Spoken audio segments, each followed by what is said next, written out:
Hello, my name is Chad Blakley. I'm the owner of a company called Lights Over Lapland, which focuses 100% of its effort on Aurora Borealis and photography-based tours in Abisko National Park, Sweden.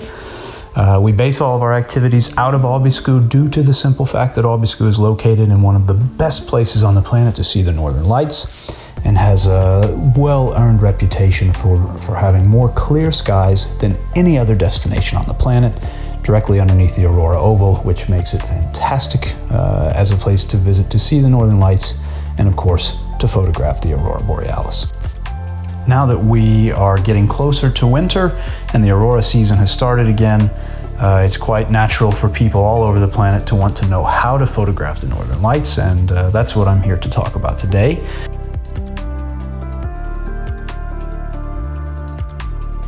We see northern lights in Abisko roughly between mid-August all the way through mid-April. However, we tend to see that between October and March is the best range of months for people to come and actually visit us in Abisko, simply because we have lots of dark skies during that time frame with many hours of opportunities every single day to see the auroras.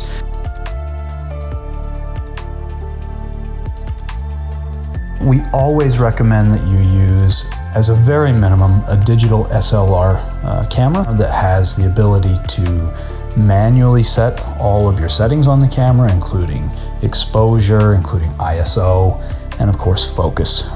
Those three fundamentals of exposure, ISO, and focus really give you the basics to be able to get up and running and to be able to capture the auroras. In addition, you must have a tripod, simply because most of the time when taking photographs of the northern lights, we're using longer exposures, and if we use a handheld camera, those longer exposures will lend to blurry photographs, which is obviously not what any of us want to do after taking pictures of a beautiful aurora display.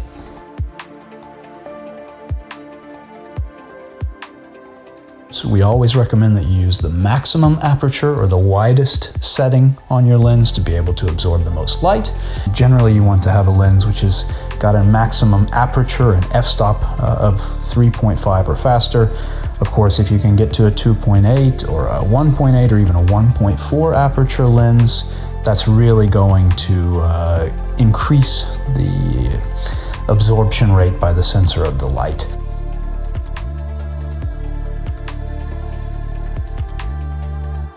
As a rule, we recommend that you start around 5 seconds, but you can go all the way up to 10, 20, even 30 seconds if the aurora is calm.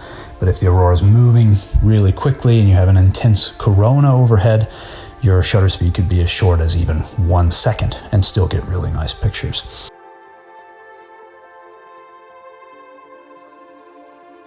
And then for ISO settings, we generally recommend a minimum of 800 ISO. Depending upon how good your camera does with really high ISO exposures, you can go up to 1600, 3200, even 6400 ISO will do a really good job for you.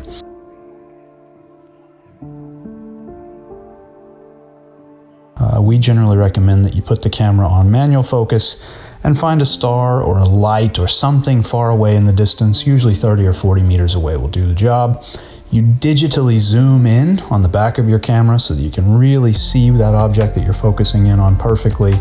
Manually focus one time on that distant object, and then for the rest of the night, as long as you don't inadvertently touch the focusing ring, you'll have nice sharp stars and nicely sharp auroras in the camera.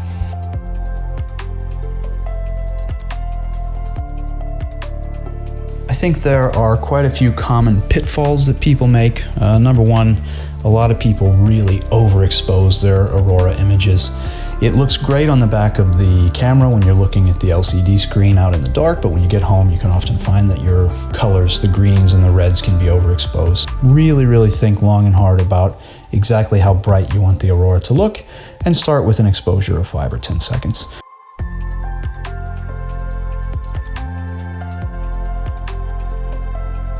Batteries tend to really suffer in really extremely cold weather, so it's critical to bring lots of good batteries with you.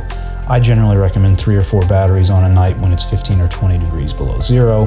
One old trick that I learned a long time ago was to keep all the batteries I'm not using in a warm pocket close to my chest.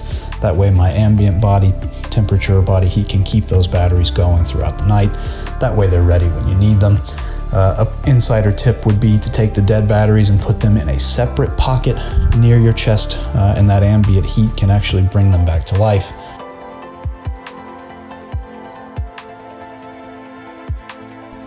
There's another common pitfall that beginning aurora and astrophotographers make, particularly in cold weather, and that is to accidentally bring your camera from the cold weather inside to a warm building at your cabin or a lodge or hotel, look at the pictures, and then go back outside. The problem with this is when you bring the camera from the very cold temperatures into the warmth of the hotel, you instantaneously get condensation on the camera, which then turns to ice.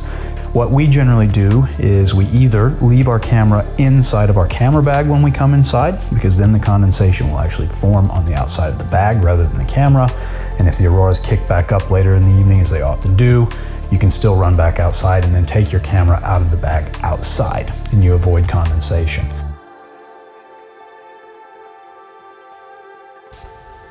The last piece of advice I would give is to hire a reputable outfitter to take you out, at least for your first time when you're photographing the northern lights. And the reason for that is simple. There are lots of really small little details which are necessary for a successful aurora photography evening. And I want to be very candid and clear. They're not difficult things, but there are lots of small details which can make or break your first night. So my advice is go out with an experienced guide. Let them show you the basics, let them get you started on focus, let them show you how to properly expose your photographs. They can help you throughout the evening make sure your focus stays sharp. They can help you throughout the evening making sure your battery management is online. And most importantly, they can take you to a location which is proven to have a good success rate, perhaps to a place with a teepee or a fire like we do with Lights Over Lapland, and it really sets you off on the right foot.